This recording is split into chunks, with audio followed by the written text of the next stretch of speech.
त्रिगुणाकारं त्रिनेत्रं च त्रियायुधं त्रिजन्म पापसंहारम् एकबिल्वं शिवार्पणम् त्रिशाखैर्बिल्वपत्रैश्च अच्छिद्रैः कोमलैः शुभैः तव पूजां करिष्यामि एकबिल्वं शिवार्पणम् कोटिकन्या महादानं तिलपर्वतकोटयः काञ्चनं शीलदानेन एकबिल्वं शिवार्पणम् काशीक्षेत्रनिवासं च कालभैरवदर्शनं प्रयागे माधवं दृष्ट्वा एकबिल्वं शिवार्पणम् इन्दुवारे व्रतं स्थित्वा निराहारो महेश्वराः नक्तं हौष्यामि देवेश एकबिल्वं शिवार्पणम्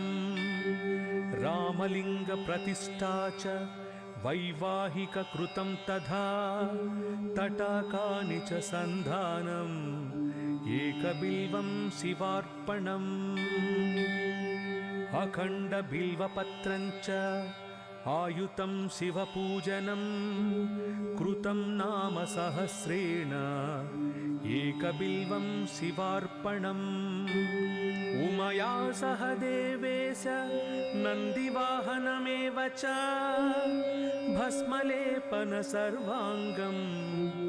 एकबिल्वं शिवार्पणम् सालग्रामेषु विप्राणां तटाकं दशकूपयोः यज्ञकोटिसहस्रश्च एकबिल्वं शिवार्पणम् दन्तिकोटिसहस्रेषु अश्वमेधशतकृतौ कोटिकन्या महादानम् एकबिल्वं शिवार्पणम् बिल्वाणां दर्शनं पुण्यं स्पर्शनं पापनाशनम् अघोरपापसंहारम्